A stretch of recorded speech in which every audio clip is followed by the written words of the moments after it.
Friends, இன்றைக்கி நம்ம பார்க்க போகிறது ஷேக்கிங் இன்குபேட்டர். பிராண்ட் வந்து டெக்னிக்கான ஒரு பிராண்டு. ஸோ இந்த பிராண்டில் இப்போ என்ன அட் ப்ரெசென்ட் என்ன கம்ப்ளைண்ட்னா, ஸோ இது மாதிரி ஷேக்கர் ரன் ஆகுது. பட் ஆனால் ஆர்பிஎம் இண்டிகேட்டரில் வந்துட்டு ஆர்பிஎம் வந்து டிஸ்பிளே ஆகலை, 0 கான்ஸ்டண்ட்டாக இருக்குது. இதில் நேற்றே வந்து நான் செக் பண்ணிட்டேன். ஸோ இதில் பார்த்தீங்கன்னா சென்சார் கனெக்ட் பண்ணுற அந்த போர்ட்டில் வந்து 12 வோல்ட் அவுட்புட் வரணும். ஸோ அது வந்து வரல டேமேஜ். ஸோ அதனால் இப்போ வந்து கண்ட்ரோலரும் சென்சார் ரெண்டுமே சேர்த்து மாற்ற போகிறோம். ஓகேவா? ஸோ வாங்க இது எப்படின்னு பார்ப்போம். ஃப்ரெண்ட்ஸ், இப்போ பார்த்தீங்கன்னா இந்த ப்ராக்சிமிட்டி சென்சாரில் இதில் 2 மாடல் இருக்குது. ஒன்று வந்து பிஎன்பின்னு இருக்கும், இன்னொன்று வந்து என்பிஎன்னு. இதில் பார்த்தீங்கன்னா செலக்டில் RC2100ன்னு சொல்லிட்டு ஒரு மாடல் ஆர்பிஎம் இண்டிகேட்டர் யூஸ் பண்ணியிருக்காங்க. இப்போ நம்ம போட போகிறது பார்த்தீங்கன்னா மல்டிஸ்பேனோட RPM 4201 மாடல் ப்ளேஸ் பண்ண போகிறோம். ஸோ இது வந்து 72 சைஸு. ஸோ இப்போ நம்ம அட் ப்ரெசென்ட் கையில் இருக்கிறது பார்த்திங்கன்னா 48. ஸோ அதனால் இது ஜஸ்ட் இந்த ஒரு சின்ன அடாப்டர் ஒன்று போட்டு அதுக்கப்புறம் இதில் ப்ளேஸ் பண்ண போகிறோம். இதில் பார்த்திங்கன்னா நான் என்பிஎன் சென்சார் தான் கனெக்ட் பண்ணியிருக்கேன். ஸோ பார்த்திங்கன்னா என்பிஎன் சென்சார் கனெக்ட் பண்ணியிருக்கேன். ஸோ இதில் பார்த்திங்கன்னா எப்போல்லாம் இந்த மெட்டல் ஒரு மெட்டல் ஆப்ஜெக்ட் வந்துட்டு இந்த சென்சாரினோட இதுக்கிட்ட வந்து மேட்சாக க்ராஸ் ஆகுதோ இல்லாட்டி டச் ஆகுதோ அப்போல்லாம் வந்து உங்களுக்கு சிக்னல் வந்து பல்ஸ் ஜென்ரேட் ஆகி இன்புட்டாக போகும். ஸோ இதில் பார்த்தீங்கன்னா உங்களுக்கு வந்து சென்சார் பர்ச்சேஸ் பண்ணும்போது இதில் இந்த சைஸ் இருக்குது, 8mm 12mm இது போல் வேரியபிள் இருக்குது. ஸோ இது வந்து 12mm வரும். ஸோ அதே போல் இதனோட சென்சிங் டிஸ்டன்ஸ்னு ஒன்று இருக்கும். ஸோ இதில் பார்த்தீங்கன்னா ஒரு சில சென்சாரில் இந்த இடத்துல பேக் சைடில் ஒரு சின்ன அட்ஜஸ்ட்மெண்ட் கொடுப்பாங்க. ஸோ அந்த அட்ஜஸ்ட்மெண்ட் பண்ணும்போது இந்த சென்சாரினோட சென்சிங் டிஸ்டன்ஸ் வந்து இன்க்ரீஸ் பண்ணிக்கலாம், டிக்ரீஸ் பண்ணிக்கலாம். பட் இது வந்து ஃபிக்ஸடு. ஸோ ஆல்மோஸ்ட் இது வந்து ஒரு 5 to 10 mm டிஸ்டன்ஸில் வரும்போது இது வந்து சென்ஸ் ஆகுது. ஓகேங்களா? ஓகே ஃப்ரெண்ட்ஸ், இப்போ பார்த்தீங்கன்னா மல்டிஸ்பேனோட RPM 4201 இது வந்து ஆர்பிஎம் இண்டிகேட்டர் மட்டும்தான். ஸோ இதனோட கனெக்ஷன் எப்படின்னு பார்ப்போம். ஸோ இது எப்போவுமே பார்த்தீங்கன்னா எந்த ஒரு இன்ஸ்ட்ருமெண்ட்லையும் இந்த மாதிரி ஒரு ஸ்டிக்கர் ஒட்டியிருப்பாங்க. இதில் பார்த்தீங்கன்னா தெரியும்.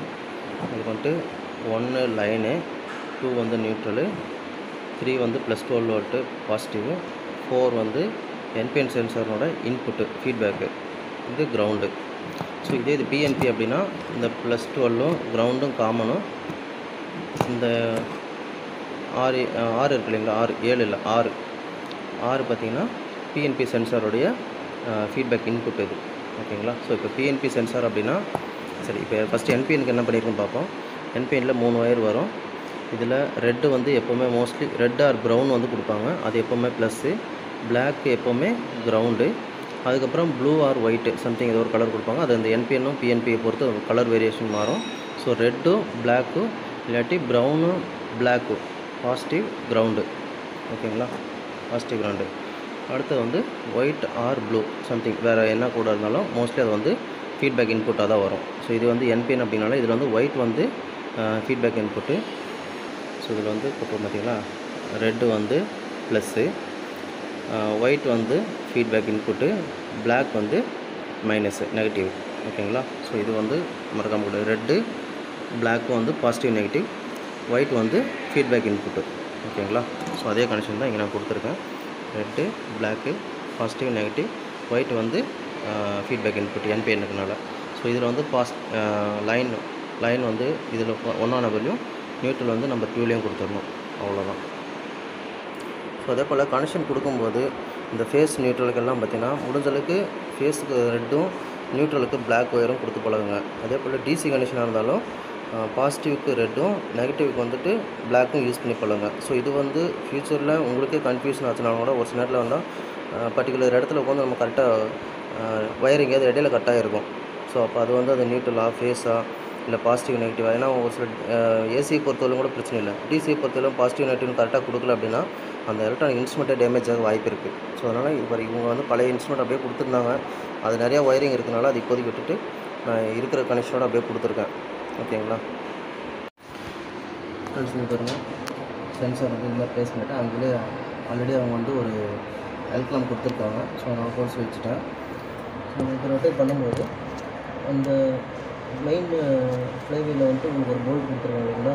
ஸோ அந்த போல்ட்டு இதை கிராஸ் ஆகும்போது இந்த சென்சிங் ஆகணும். ஸோ அதுக்கு தகுந்த மாதிரி இந்த சப்னட்டை கழட்டிட்டு ஃப்ரண்ட் அண்ட் பேக்கில் மூவ் பண்ணி கட்ட வச்சுக்கணும். இப்போ இது ரன் ஆகும்போது இந்த இடத்துல பேக் சைடில் இந்த இண்டிகேஷன் லைட் வந்து எரியும்.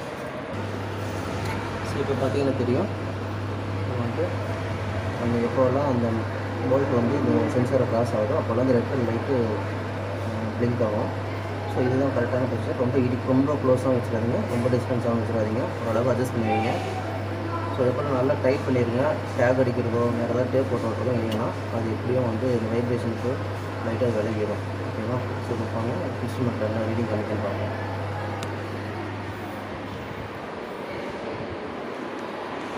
இப்போ வந்து 51 இருக்குது. நான் ஸ்பீடு கொஞ்சம் இன்க்ரீஸ் பண்ணுறேன். 59, 64.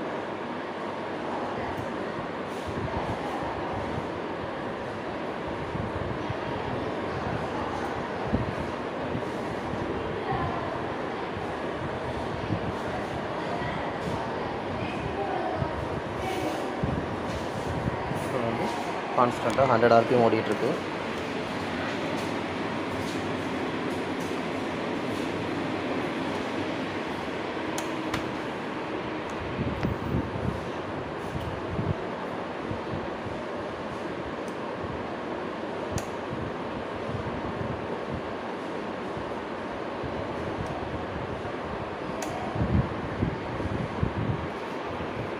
ஸோ மோஸ்ட்லி பார்த்திங்க அப்படின்னா இன்குபேட்டரை பொறுத்தவரை ஒரு 150 to 150 வரையில் வைக்கிறது தான் சேஃப்டி. ஸோ அதுக்கு மேலே வச்சிங்க அப்படின்னா ரொம்ப வைப்ரேஷன் ஆகும்.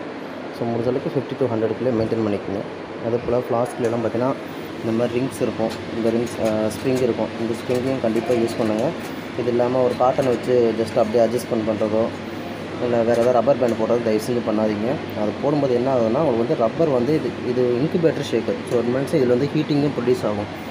ஸோ அதனால் என்னென்னா உங்களுக்கு வந்து அந்த ரப்பர் வந்து அந்த ஹீட்டுக்கே மெல்ட் ஆகி இதிலே ஒட்டிக்கும். ஒரு மாதிரி பேட் ஸ்மெல்லும் அடிக்கும், பார்க்கறதுக்கும் நல்லா இருக்காது. அடுத்த சாம்பிள் வைக்கும்போது உங்களுக்கு வந்து டிஸ்டர்பன்ஸாக இருக்கும். ஸோ அதே போல் இன்ஸ்ட்ருமெண்ட் புதுசாக இன்ஸ்டால் பண்ணும்போது பார்த்திங்கன்னா இந்த மாதிரி ஒரு விண்டோ கொடுத்துருப்பாங்க. இந்த விண்டோவில் இந்த ஸ்க்ராட்ச் ஸ்டிக்கர் இது இருக்கும், சேஃப்டி இது. ஸோ இதெல்லாம் இனிஷியலாகவே எடுத்து விட்ருங்க. கொஞ்ச நாள் ஆச்சு அப்படின்னா ஹீட் ஆகி இதில் அப்படியே ஃபார்ம் ஆகிடுச்சு. இது அவ்வளோ சீக்கிரம் இப்போ எடுக்க முடியல, ரொம்ப கஷ்டப்படுற மாதிரி இருக்குது. ஸோ ஒரு சைடு எடுத்திருக்காங்க, இன்னொரு சைடு எடுக்கலை. ஸோ அதனால் என்ன இது ஆக்சுவலி இன்குபேட்டர்னு பொறுத்தவரை உங்களுக்கு வந்து உள்ளே என்ன ப்ராசஸ் நடக்குதுன்னு பார்க்குறதுக்காக இந்த விண்டோ கொடுத்துருக்காங்க. ஸோ இந்த ஸ்டிக்கரெல்லாம் வந்து இனிஷியலாகவே எடுத்துருங்க.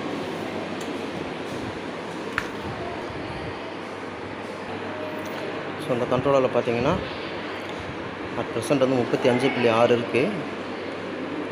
செட் வேல்யூ பார்த்தீங்கன்னா 37 இருக்குது.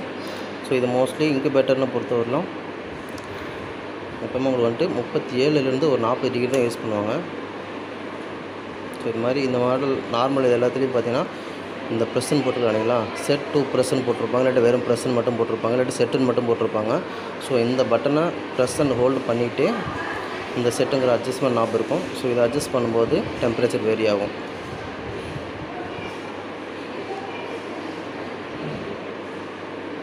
ஸோ இங்கே 40 டிகிரி செட் பண்ணியிருக்கேன். அட் ப்ரெசென்ட் 35.8 இருக்குது. ஸோ ஆர்பிஎம் பார்த்தீங்கன்னா 58ல் ரன் ஆகிட்டுருக்கு. ஸோ இது வந்து ஸ்பீடு கண்ட்ரோலர்.